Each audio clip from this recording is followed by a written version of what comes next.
Good evening, everyone. Hope you're doing all right. The block height is 846384. Going to time chain calendar. You are listening to the one and only Art of Freedom. Slightly different this week, as we're having a bit of a takeover by Bitcoin trading cards, and they're kind of flipping the roles. Myself and Flo are kind of getting interviewed for a change, so it's quite nice. We kind of get to put our feet up a little bit, pressure's off Flo, and we get to have questions asked to us. So I guess I'm going to just hand it over now. Take good care of it, please, Aladan. The show is in your very capable hands. Oh, you're putting a lot on me with that one. I've been listening to you guys' shows since you started, and I've got a big feat ahead of me today, so I'll do my best. Is it Thanks, possible to mate. Really pull off appreciate of... that.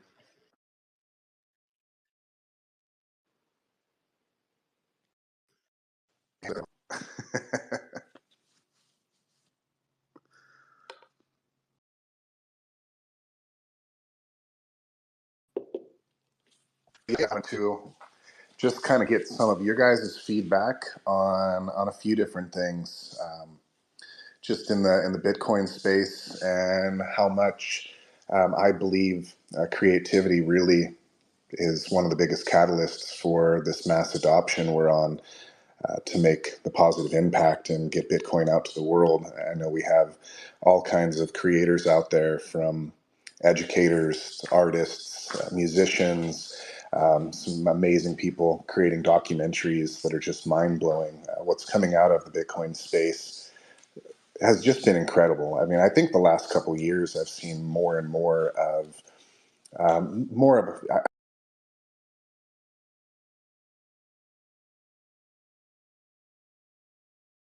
so I use the mom and pop terminology, taking their time to really show their creativity and make some incredible impacts. And some of these documentaries, especially coming out from Bitcoin, I've watched so many documentaries over the years about Bitcoin, and I've just been incredibly impressed over the last couple of years. Mike the Bitcoin Shooter has done some beautiful things.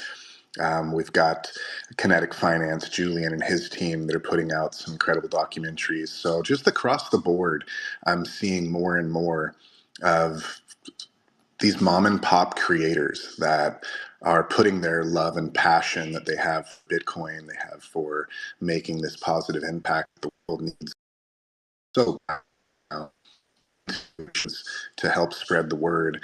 And I'd like to just talk to you guys about a lot of that today and get your feedback on what you both think is some of the biggest wins that you've seen, and what you think people should be doing. To anybody and everybody has some kind of creativity waiting to come out and be expressed to the world. So I think part of this should be, if there's any words of advice that creators can give to other people to take that leap of faith and just try and do your thing, whatever that one thing might be. Sky's the limit when it comes to creativity, and you never know what is going to be the catalyst that pushes people to make that massive impact off of something that came out of their mind and their soul.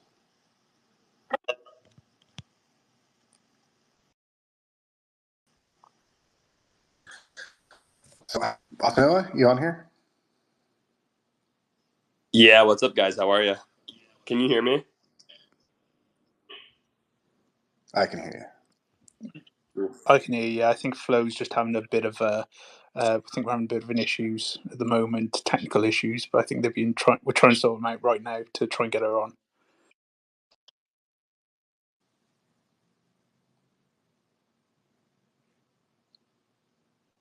All right, looks like we're connecting her. Beautiful.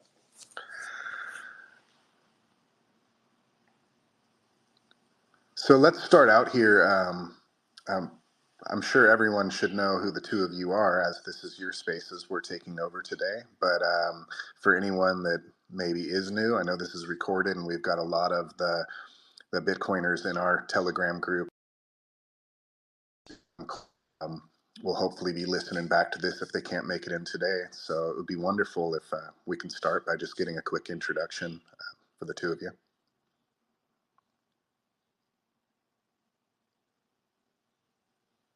Hey there. Oh, sorry that it took a while to enter this. Um, I'll start. Thank you guys for doing this takeover. I think it's super fun.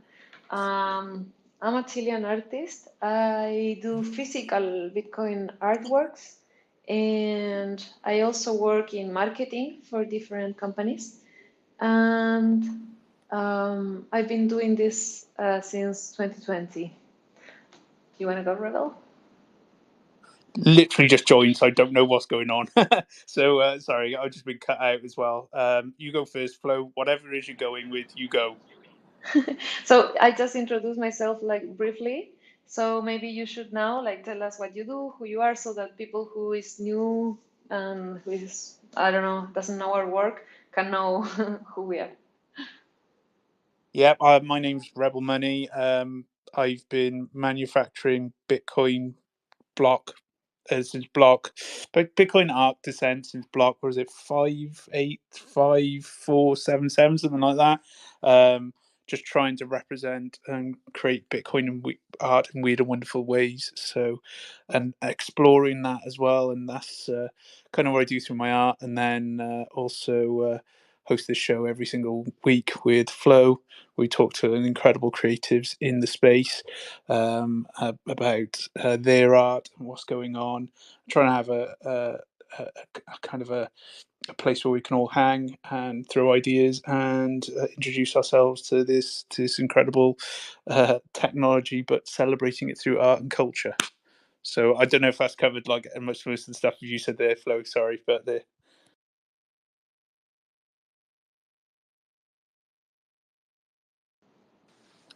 That's beautiful. Austin O, would you like to introduce yourself real quick, and then we can jump on and get into some questions for Flo and Rebel? Yeah. I'm sorry. What'd you say? Give yourself a quick introduction real quick, and then we'll jump into some questions. Hey, everybody. I am Asanoa, and I'm a Bitcoin artist, and I work with Aladdin, helping build Bitcoin trading cards. Yeah. check out my profile and check out my website. So excited to be here. Yeah, thank you guys for giving us this opportunity to come on and talk with you. I'll give a quick breakdown of what the Halving Edition Whale Pack is and why we're here today, and is what we have to look forward to moving forward with some of these collaborations. So, Bitcoin Trading Cards is an educational trading card project. We started out trying to, or at least I, for many years, trying to orange pill as many people as I could, and wasn't doing the best job of it because there's so many red pill topics that comes into trying to get someone interested in Bitcoin. And the problem I had is I'm really red pilled myself, so it opens up discussions that I think are a little bit disturbing for a lot of people, and goes against the majority of what most people have learned in their life. So I needed to find a way to introduce people to Bitcoin and these topics without opening up a conversation, and just letting them kind of pick it up on their own and empowering them to ask the questions. So these trading cards literally go through 8 different categories of why Bitcoin, and one of the categories is all about Bitcoin. And it goes into tyranny and freedom, financial education, monetary history, and we have a resource category that helps people find Bitcoin only places to start their journey. And it's taken off a lot quicker than we ever imagined when we were planning this project. So as we went on, one of the things as an artist myself that I found was just one of the most incredible parts of education is art. And when we're learning and we're especially reading books, there's a reason why children love picture books, because they can immerse themselves and their own imagination into these pictures. And a lot of times you don't even need to read the book. If the art is done well enough, you can create your own story from the art. So it was incredibly important for me to find a way to introduce as many Bitcoin artists as possible into this project. And in series one, I reached out to a few different artists, but because I was never really into social media, I had to start from scratch because I was an anon for many years. So I reached out to a few artists and didn't really make it too far from being someone brand new uh, on Twitter to the point of no one knew who I was. And it was World of Rusty that gave us our first chance. And we featured him in series one as a Bitcoin artist. And from there, it really just took off for him and us and everything all the way around, in the way of so many people that got these cards just loved seeing a Bitcoin artist in the cards. And we knew we needed to build on that. So we created something called a whale pack. And the whale pack, to us when we were creating it, was a way for Bitcoiners to be able to collect some of these absolutely incredible Bitcoin artists' art without having to necessarily spend a lot of crazy money on it, and be able to have a chance to rip one of these cards. And when we say that, there's something really fun and nostalgic about the fact that you don't know what you're going to get, and you open a pack and you could pull a Flo, a Rebel Money. We have 21 different artists in this series, so you never really know. And it made it incredibly fun to be able to chase some of these incredible artists. So this was where the whale pack came in. And the halving edition whale pack was something we came up with in the way of being able to create something that would only come out for each halving. So you're only going to see these packs once every 4 years. And we did the halving block reward, the new one. So there's 3,125 packs in total, and that's all there will be until the next halving. And we have 21 different Bitcoin artists in this series. And Flo and Rebel are two of these amazing artists out of the 21. And I think this will be probably one of the funnest packs we ever do because of this amazing collaboration we got to do. So that kind of gives you all a breakdown of what this is and why we created this. And now let's kind of just get into some questions with Rebel and Flo. And I'd like to start out with, let's go with Flo. When we reached out to you the first time, because I know you were in the Pacific Bitcoin packs, I like a completely honest opinion. It can be, oh my God, I thought you guys were horrible, because World of Rusty, honestly, I had to go back and forth multiple times with him and have some long conversations before he would give us the chance. But thank God he did, because it came out to be absolutely legendary. But I really love getting completely honest opinions of what did you think the first time you heard of Bitcoin trading cards, and when we reached out to you to see if you wanted to collaborate with us.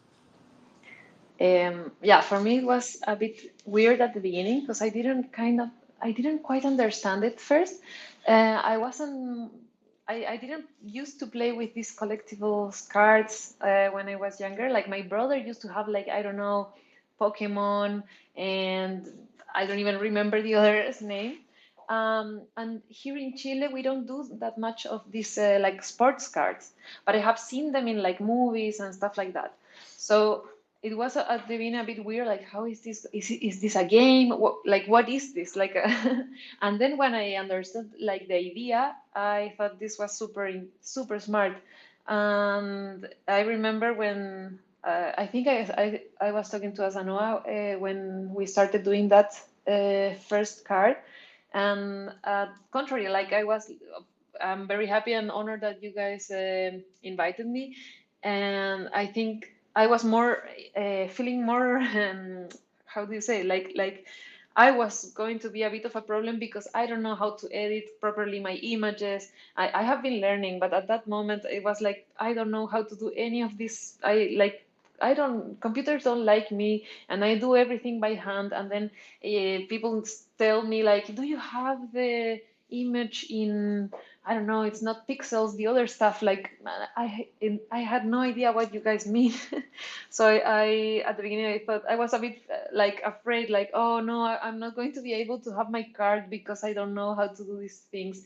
And then you guys were so helpful and understanding of this, and we worked the image until it was like perfect, and I love it so much. I have that card, I have that.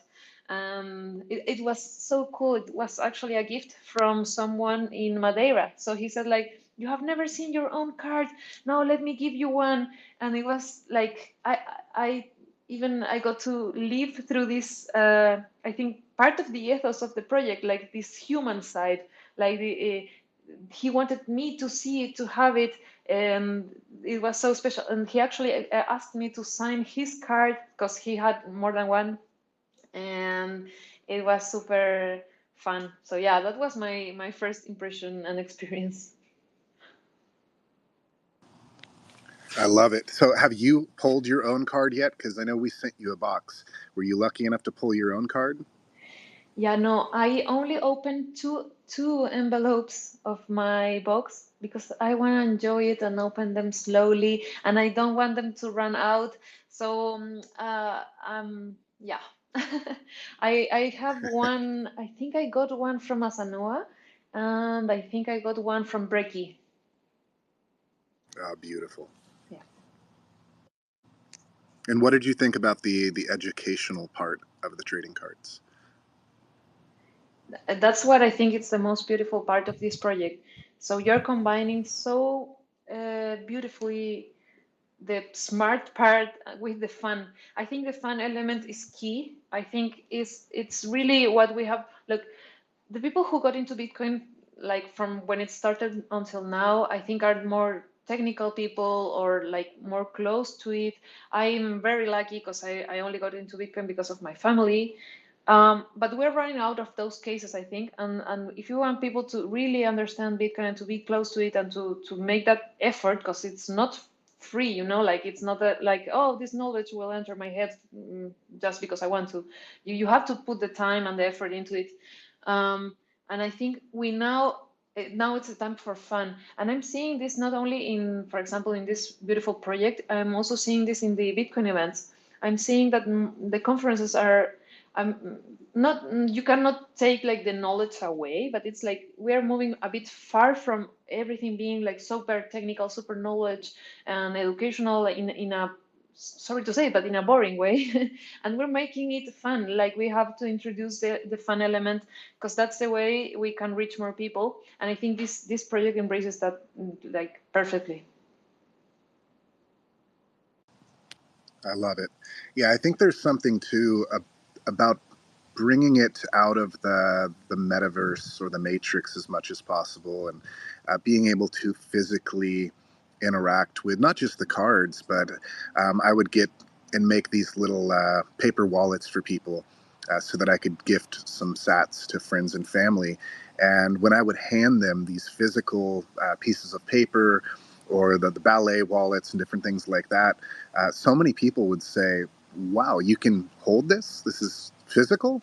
And it really made it just completely different in their mind, being able to physically hold on to their Bitcoin.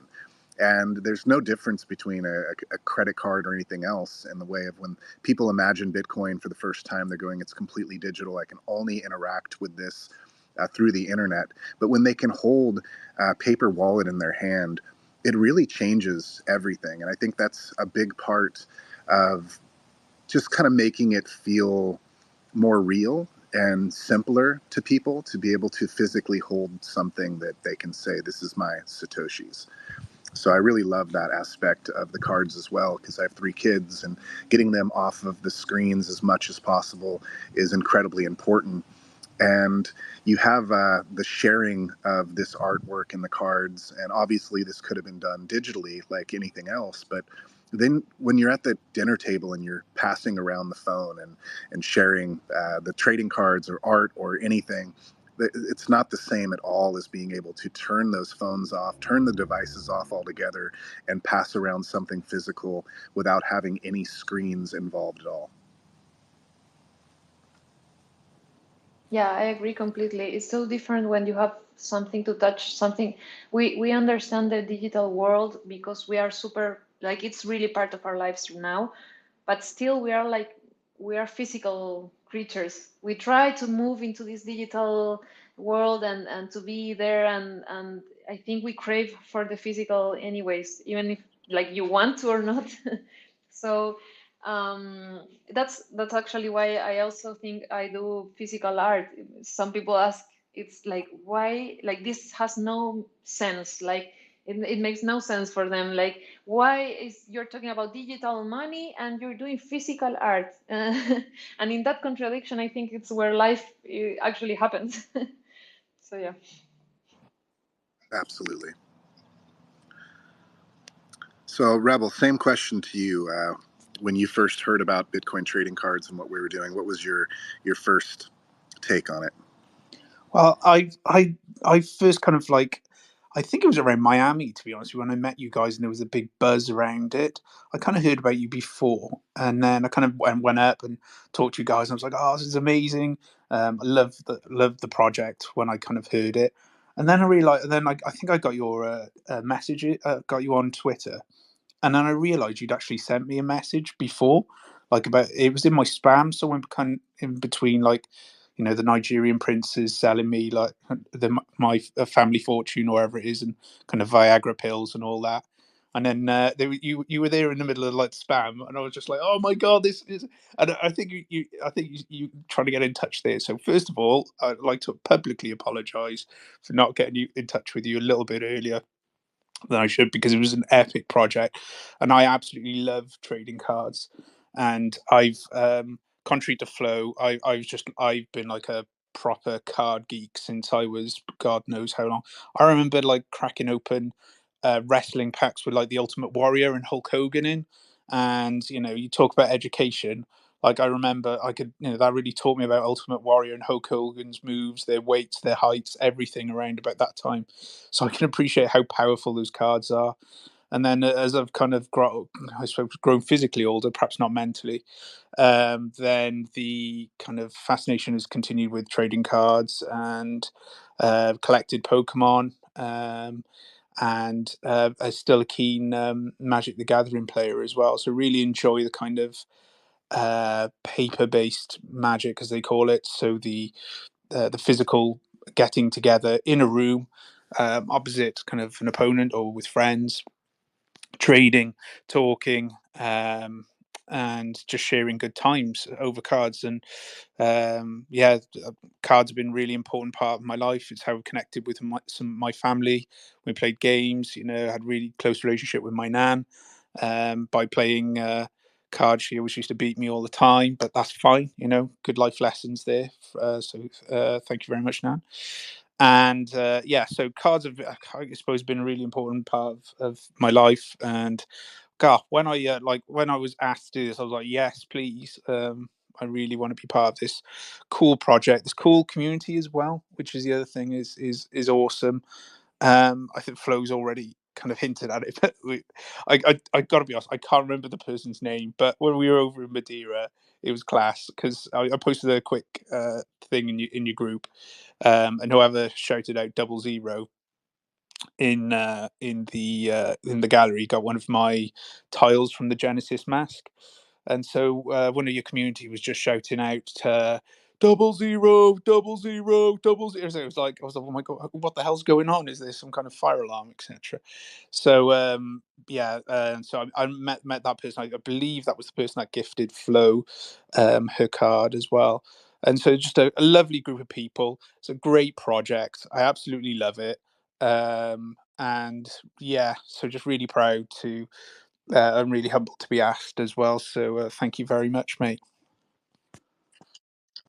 Absolutely. No, it's such an honor to work with you all.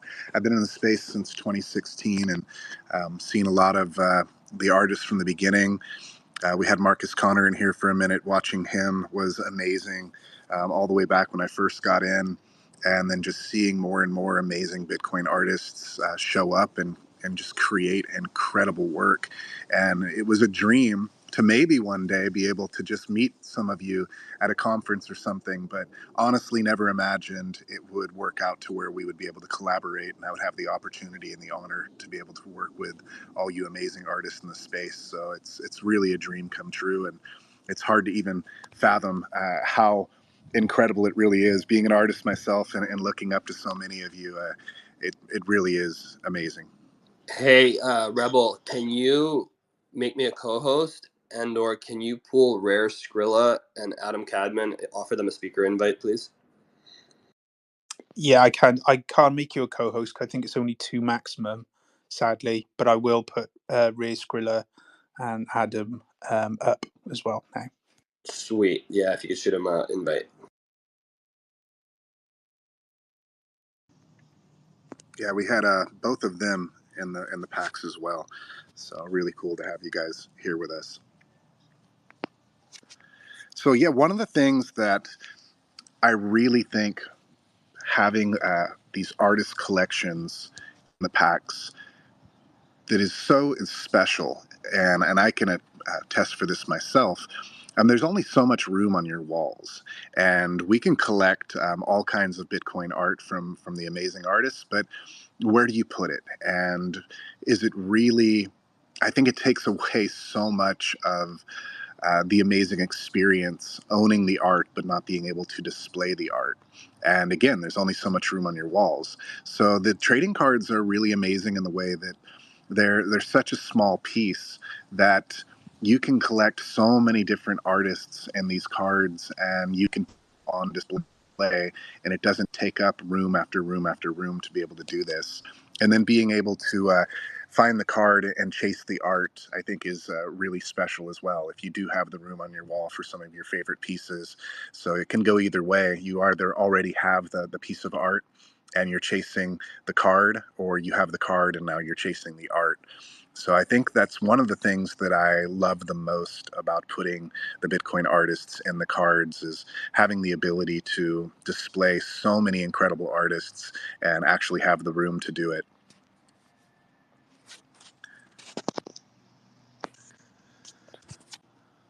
I agree, mate. I think it's just when I was asked, and I asked Noah was the person who slid into my DMs, not into the spam folder this time though. It was like I just said, "Oh, cool! I'm really keen for this. Who else is doing this project?" And he was just like, mentioned a few people. I was like, "Whoa, this is incredible!" And it's great to have like it's almost like you've got a gallery curation there, haven't you, of artists that have done some incredible works in Bitcoin, and collaborating them together under one kind of really cool way in order for people to kind of collect is awesome. And the fact that it's kind of like the halving as well just makes it even more special, being like the Bitcoin kind of Olympics once every 4 years.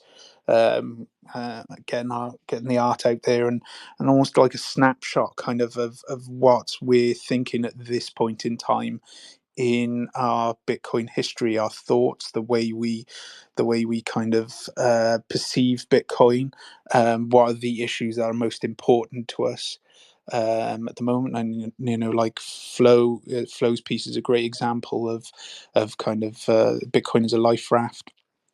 Bitcoin is hope. So it's kind of these are kind of really a really important kind of cultural imagery, kind of almost in a good way, kind of snuck under the radar in some trading cards, so that people can open these packs and then just have some fun with them as well. Yeah, I just wanted to and just welcome Rare Skrilla up here and give a little mini intro for him to anybody who doesn't know who he is. Rare Skrilla is an absolute OG legend of Bitcoin art. Um, and one of the top guys on the Rare Pepe project, and the fake Rare Pepe project specifically. So we were really lucky enough to get him in the halving edition that we did.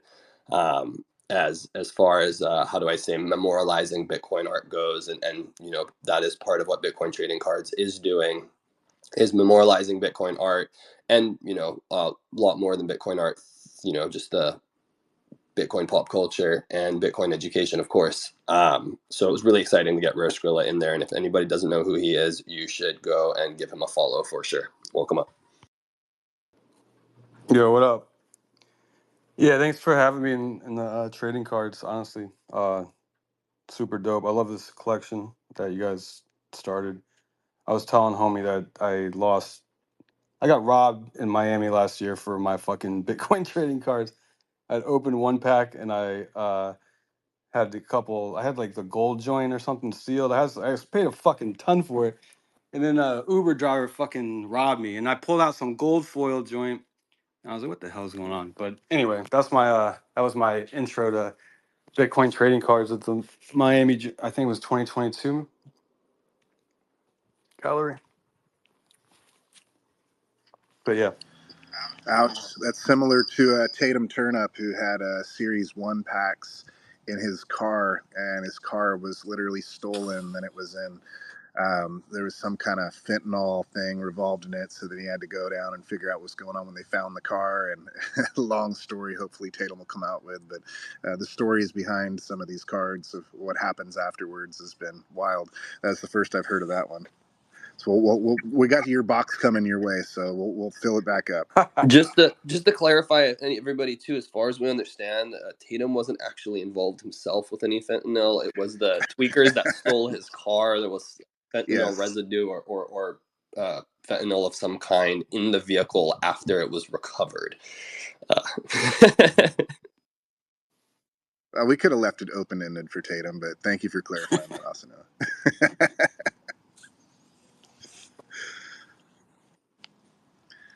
So one of the questions that I want to run for each of you is, what impact do you think Bitcoin artwork is going to have when it comes to Bitcoin adoption and really being able to get some of these normies to maybe take a look into Bitcoin for the first time?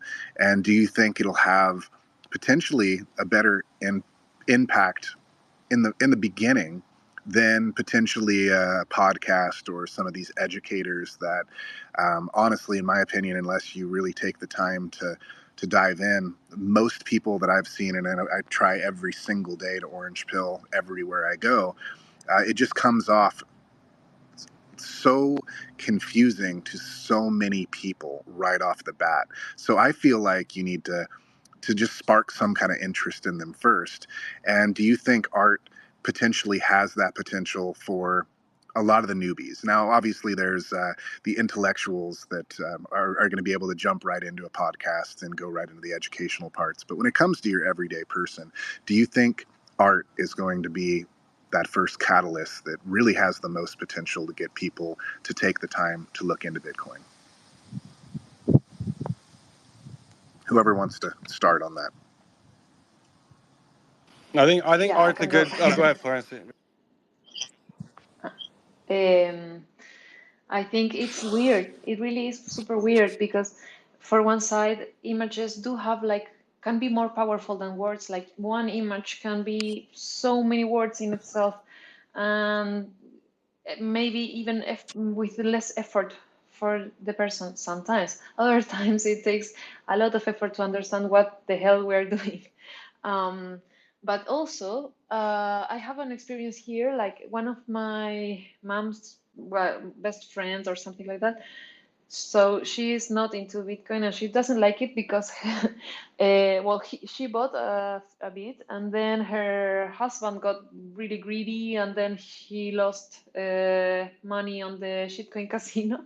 So she blames Bitcoin and she's like super worried, telling my mom like, oh, why is Flo wasting her talent? She was so good with the art and now she's doing this Bitcoin thing. So in many cases it's like what they I mean it sparks the question like, why are you doing this? But they don't go further than that. And that's why I think we need everything. We need everything because people are very different. So the people who are building the podcast, the people who are writing books, and then we who are making maybe like more physical images or sculpture or whatever it is, we are all part of the same team and we're all needed. I wouldn't say one is more important than the other. But even with that story, I do think that images and art can be more friendly because people are used to art being weird and art like questioning some things. More people are more used to it than other. We have seen what Fiat has done to the art world, of course, but in general terms, art is about, or should be, in my opinion, like about questioning some things, so make you wonder about things. And if that is about Bitcoin, then it should spark the question in some people. What do you guys think? Yeah, art is way better than fucking podcasts. Are you kidding me? Like a podcast, you have to spend time, like hours to listen and get information from a normie. Like, no, fuck that. Like, look at an image. A meme tells you everything you need to know. Art tells you, like, shoot, like Flo was saying, like, you gotta dive in, find the Easter eggs, find out what it is, how does it make you feel. Like, that's way better than podcasts, 100%. I mean, that's why I made Sound Money, the music albums, because, I was making underground hip hop for 20 years. And I was like, well, let me put Bitcoin, like how rappers talk about money. I want to talk about Bitcoin. And I'm not a rapper, but, I made the album like, so that it's like, when I made that album, I try to make it the same way as like a KRS-One or somebody would make an album. And you're like, oh shit, he's talking about this. I'm going to go look it up. So like when I did the Sound Money shit, that was the same thing. So I try to leave clues. If a motherfucker wants to enjoy Bitcoin and go find out about it, they can. But like forcing them and trying to orange pill them and evangelize them, it usually comes off too shilly, I think. And it looks like you're trying to get something out of them, is how they feel. So it's more like just let this shit be exciting. Let them, see what's going on. Like art and gains is what's gonna make people stick around. And then, the government failing and fucking shit collapsing. Like, maybe then people start looking like probably a lot of us did over the years. But yeah, way better than podcasts. Final answer. Yeah, I agree with Skrilla. I think he's nailed it. Obviously, loads of time and thought and effort into this. I agree. I think with art, it's kind of you're almost taking someone on a journey with you rather than kind of just shoving it in your face or being talked at. Don't get me wrong, podcasts are a great way to kind of get information, but art is different. It conveys like an emotion, and that's kind of really important. And as humans, not all of us kind of listen, get our information via the kind of audio means, etc. We need some visual stimulation, and just artists almost kind of lead the way as well and making things cool. You look at in terms of like city regeneration and full stop. The artists move in, they make the place cool, and then everyone else wants to join in then after that. So I don't see any reason why Bitcoin is any different. Yeah, and dude, like more people know Marcus's Bitcoin roller coaster than Peter McCormick's whatever podcast called. You understand what I'm saying? Like, podcasts are great. Like, I like podcasts, like, because we're fucking niche nerds about Bitcoin and crypto and shit. But for the most part, like, what I'm saying? Like, my brother doesn't want to listen to that. He's like interested, but he doesn't want to. Like, oh, I gotta go listen to this guy talk. And I don't know, man. I maybe went off the rails with that one a little bit, but yeah, you really can't force this shit. It has to like be a thing that, like, like art can do that. Art can make you think, like, oh shit. A meme can make you see something that you didn't see, like, and it's quick. Like we live in this social attention economy that is fast as fuck right now. It's only gonna get faster. I mean, honestly, I don't think podcasts will be much of anything in the future except for like very short, like just how songs have shortened a lot. Like the fucking attention economy has gone to shit. Podcasts would be great for like maybe a historical purpose. You want to go back and like stuff like that, but I don't think podcasts are gonna do much. Like same thing with music. Like I don't think music. It's harder for people to digest music. Like music now, I know a lot of people that make music and they make like 1 minute, 1.5 minute songs. Like it's fucking nuts. Yeah, it really has changed dramatically over the years. I'm pretty old myself, I guess, at this point. Uh, and seeing the transition over the years is just insane how much it's changed. And I mean, just being in Bitcoin for the time that I have, I've noticed uh, the biggest trend that I've seen is so many educators and so many people working towards getting Finance 1.0 into Bitcoin, which is great, I guess, and it's needed for sure. But for me, I come from a very small town, and I'm like want the everyday person. If you've already got millions and you've done really well for yourself, a lot of those people, uh, I know a very few, but the few that I do know, they're like, well, fiat's always done good for me. I've got a big home, big cars, big everything. I'm good. I don't need Bitcoin. Who needs Bitcoin the most? It's the people that are struggling every day to just be able to pay their bills and maybe have a couple dollars at the end of the month. And they don't understand what savings is. They don't understand what it means to be able to put your money away, or what any of these monetary systems are and how broken they are. And these are the people that I am most passionate about trying to get on Bitcoin and help to understand how important it is. And just getting someone to understand that buying $1 worth of Bitcoin every day over and over. My son just graduated high school yesterday. Homeschool your kids, everybody. It's the best thing you can do. But getting them involved now and getting them to understand that, uh, check your time preference and understand you have many, many years ahead of you. And it's not about throwing in a couple $100 today and you're going to be a millionaire within a few months from now or anything like that. It's throwing in a couple dollars a day when you can, and doing this over a 5, 10, 20 year period, and being able to get to the point where you have time for your life. We work our butts off our entire life to hopefully retire at 65. And by that point, there's no hang gliding. There's no really going out and doing all the things you dreamed of doing because you're old and beaten down from the job. So I think that the Bitcoin art is speaking more towards your everyday person. That's what gets me so excited, and why I'm so just fired up to be able to work with as many Bitcoin artists and get all you guys out there as much as possible, because in my opinion, that's going to be the catalyst towards the everyday person.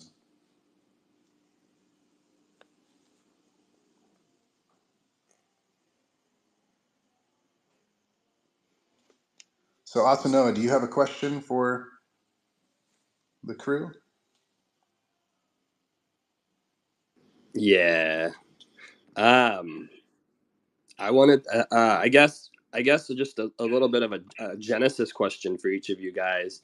Um, when did you, when did you, like, what made you first make Bitcoin art? Like, if you can think back, what was like, did you, were you introduced, how were you introduced to Bitcoin? How did you find out about Bitcoin? And that could be maybe, a little briefer, but where did you find out about Bitcoin? And then, like, at what point in time were you like, I'm gonna, like, sit down and, like, make a piece of art about Bitcoin?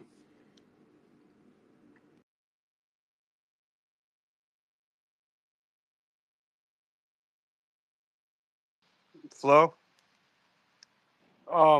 I just I did it because found out about Bitcoin like 2012ish, and just yeah, I don't know. We right away like we were interested in it, me and my friends, and my friend lived with a miner. He was mining Bitcoin and tried to like try to do some like PayPal service to, I don't know what the fuck. I wasn't really a part of it, but my friend tried to like do something with it, and Bitcoin went up real crazy right then, and he was like, forget it.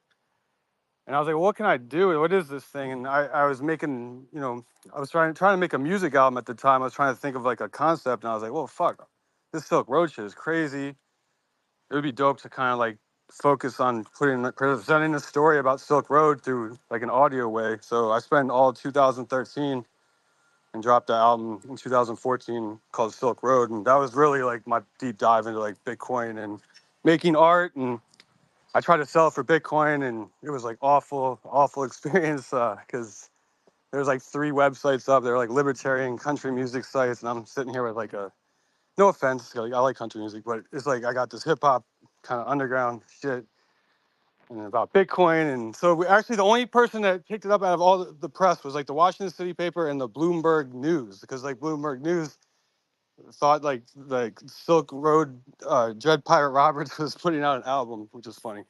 But it fell on deaf ears pretty much. But then I persevered on, and I stayed in the scene. And I was always interested in like how art and Bitcoin could merge. Yeah, crypto graffiti. Tatiana and Marcus. I didn't know Marcus, but I knew the Bitcoin roller coaster guy. So I've seen all this stuff going on. Coin artists with the Herpes and Ray Myers and all these people. And so when Rare Pepes came out, I've seen the Spells of Genesis, but I wasn't really interested in that kind of art. I'm like kind of more like different style art, obviously. So when the Pepes came out, I mean, I dove all the way in because it was like marrying, there was no other, I think people that are around kind of understand this, but people that aren't around, that maybe are newer, like, there was nothing like that happening. Like, you were either speculating on Bitcoin, shitcoin trading to earn more Bitcoin, or doing like physical art Bitcoin. But the Rare Pepes and Spells of Genesis kind of like changed that with like artists being able to come in and really that kind of opened up a lot. So then after that, I went all in. At that point, I kind of like slowed down my like I done music for most of my life, and I just like I'm gonna focus all the way on. I started a podcast called Art on the Blockchain, and it got me motivated. Like I don't know, like I think a lot of artists that I've talked to, like when they go down the Bitcoin hole, especially the Pepe hole, to be honest with you, which Pepe is Bitcoin. In case anybody needs to know that, it's Pepe equals Bitcoin. But everybody has had like similar experiences where they go down, they just do something, they fall down this route, and they find like their footing in a really weird way. I don't know if that's something always happened, but it is something I've seen a lot with people coming in there, Bitcoin art and crypto art and like fake rares and stuff. What that's thank you for sharing that. That's it's where could we listen to that first music you made? I think you said it was the Silk Road. Where could we find that to listen to it? If you go to my I think it's only on SoundCloud now. It was distributed by Foundation Media, but that's since halted because I put it out 10 years ago. So I think it's only on my SoundCloud page. If you go to I think it's so it's me and two other producers, Casito and Grussel, who I was like managing at the time too. I had like a little management company, so I put this whole thing together. So I think it's under the Interloop Beats account on Sound. But if you go to my the Skrillionaire, I think I reposted the album Silk Road. I'll try to find a link. I'm like jumbling over, but I have had this idea to release a 10-year anniversary like limited edition vinyl this year for this.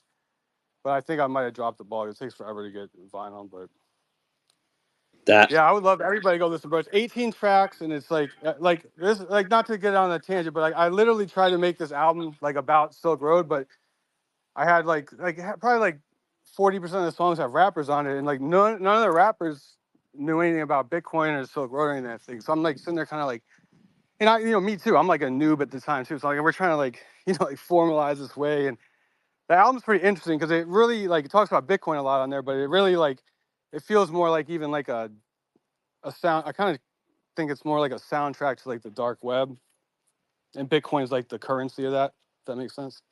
That is so freaking epic. I need to check that out. I feel like I've heard some clips from songs of it that have been reposted or something, but I don't think I've ever like actually sat down and listened to the whole thing. So I'm really excited to do that. Do you think that's one of the first? Would you say that's one of the first pieces of music ever made about Bitcoin? Like, was there much other music out there? There was a guy named Zhao Tang or something that was always doing these like Bitcoin freestyles. He was kind of dope. I don't know what ever happened to him. Tatiana did like kind of like freedom music back then. She did some Bitcoin music for sure. Prior to Silk Road, I think. I'm not sure though. Yeah, a lot of like there's a lot of like country and libertarian kind of artists that made a lot of like kind of like amateur recordings, I heard. So yeah, there's definitely Bitcoin music before that. But I think mine was probably like the first like release, distributed packaging, maybe. I don't know. That's so epic. That's freaking amazing. It's yeah, I just have to say it again, but it's just so cool having you up here and having had you in these cards because it's the Rare Pepes is that's the original. Just in case anybody doesn't know, I think most people in here do know, but that's the original like Bitcoin art in a lot of ways. It, has been around is one of the the original Bitcoin trading card is Rare Pepes, and so it's yeah, it's exciting to have you in the cards and then be making physical Bitcoin trading cards. But yeah, you guys are, yeah, appreciate you. Cool. Thank you for sharing that.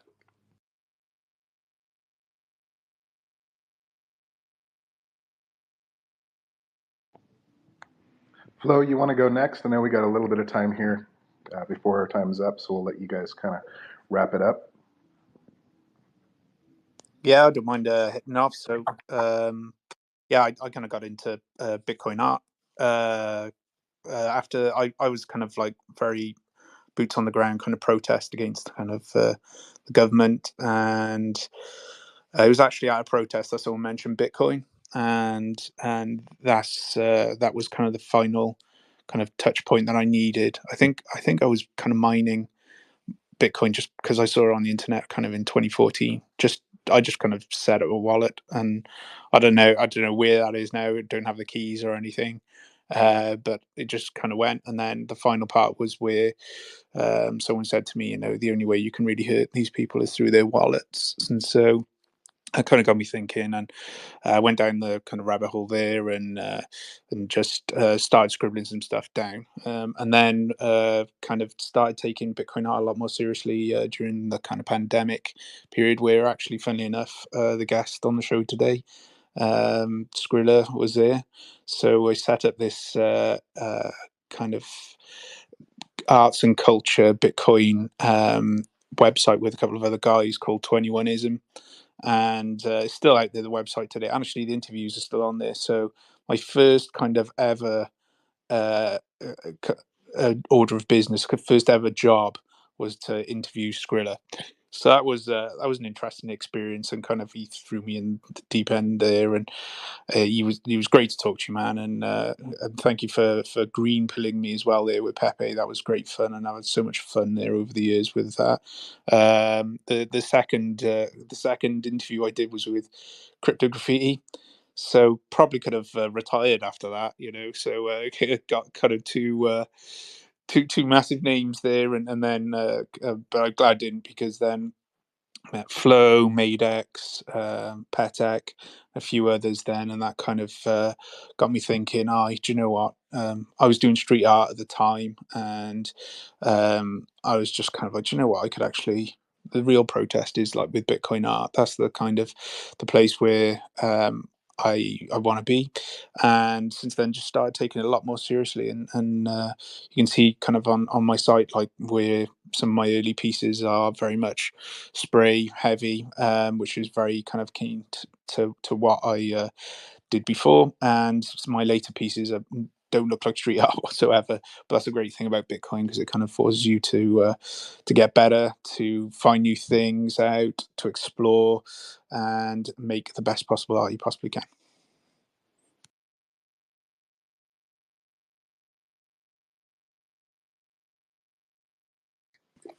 That's such a awesome origin story. You saw Bitcoin, or you heard about Bitcoin for the first time, or like I guess maybe you received it at a protest. You said. Yeah, so I was talking to, so I kind of, these touch points that people have. It's kind of like I've heard of it before, seen actually some negative things around it, and just tried it before. But then, yeah, that was the last kind of straw. I was there, and I was thinking, what is this all about? What is this actually achieving? And I do still believe there needs to be a social part of kind of organizing, people, and mobilizing people against the kind of, if for issues and getting together, etc. That's really important. But the thing is, with Bitcoin, it provides us such a cool tool. And yeah, I think it was the next day then I received my first Bitcoin then, and then yeah, then it was just a very slippery slope down the rabbit hole then. So yeah, that's the kind of rebel in rebel money, I guess. That's freaking awesome. Thanks, man. Flo, are you on? And do you have your story? Hey, yeah, I'm having some. Can you hear me? I don't know. I'm having some problems with my, I don't know, connection. Okay. My rabbit hole story. I was studying arts at the moment. I did study art in different schools for a lot of years. And actually, I was living with my family with my siblings and all. And my dad got into Bitcoin first, and he was looking for a solution because he's been working for the same company for like 25 years, and we always had that problem of moving money around the world. So this was a German company, and we had to like bring his salary here to live and deal with banks and all of that. And that was always like I don't know, it worked, but they took a lot of money from you. They have this only working till 2 p.m. and stupid rules like that. So he went at some point said like, I'm gonna try this Bitcoin thing, and it was faster. He could do it everything by himself, and he actually gave himself like a raise only by changing the method of bringing the money back home. And from that point on, we started like studying. I wasn't paying that much attention. I was studying my arts, but like hearing these guys, my brother was studying software engineer, and he got really into the technical aspects. And they would talk about Bitcoin all day, every day. We used to eat together, so every dinner was like Bitcoin and Bitcoin themed. So eventually, I of course started learning, and when pandemic hit, I I ended like the final project you have to do to finish like the studying thing. And I was very lost, like what am I going to do now? I have no idea. Like what am I going to, even if I want to be a painter, like what am I painting for? Like what am I representing? Like it was very hard. I was working, I always had like side jobs, so I was focusing more on my side jobs, and like art was like it's very frustrating. Like I had no idea what I had done that for and all. And at some point I didn't even like plan it. I think I started, so when pandemic hit, my family said like, okay, Flo, we have been teaching you about Bitcoin, but you have to do your own work, like you have to read the books and all of that. And in that process, I think I started drawing. And I think it was like my mind trying to comprehend this Bitcoin thing that was super hard to understand for me, like super abstract, internet magic money. And yeah, slowly the drawing started to get more complicated or more into like the culture. I started learning or paying more attention to the memes, and that got evolving and evolving into this obsession that I now live for every day. Yeah, I got uh, every day a bit more maxi, a bit more Bitcoiner, but through art, I guess. I love that it was that it was a one of those, I guess, real world use case kind of situations that it sounds like that brought Bitcoin to your family. Where I guess in the U.S. a lot of us I guess it's all unique, but at least there's, I would say, in the U.S. or in what in the U.S. and Europe, probably there's more people who come to Bitcoin. It's not so much like in this moment do I need to figure out how to do it. Obviously, once you learn about it, it's a ridiculously better way and of sending money, receiving money, storing money, and everything. Just a better form of money. But that's so cool to hear that it was your dad was trying to figure out how to actually get money from one country to another, and that's just freaking awesome.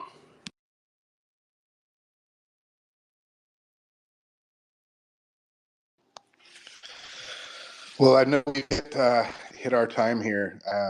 I can't thank you all enough. This has been absolutely incredible. I really appreciate you letting us do the takeover. This is awesome. What an opportunity. So this is just the beginning. We have so many more things planned for people in here that don't know, again, what Bitcoin trading cards is.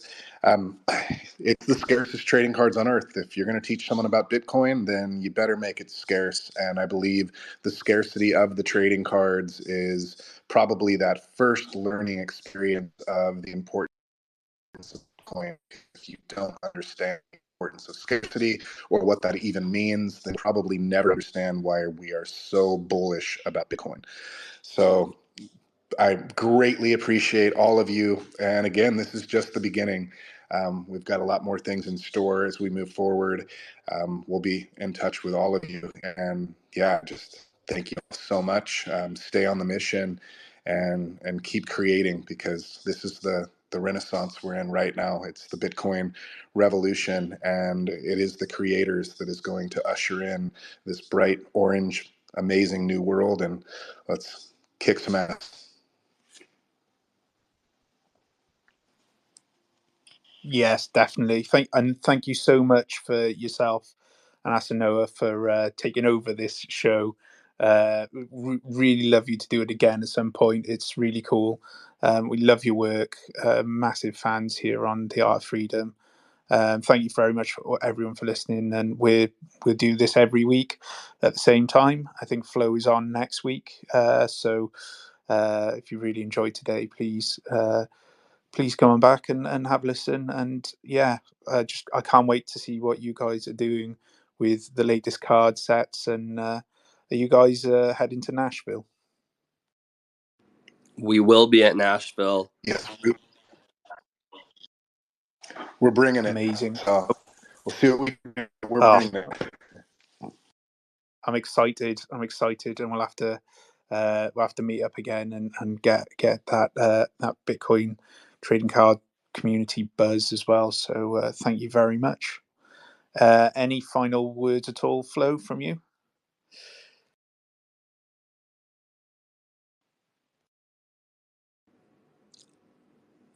I think Flo.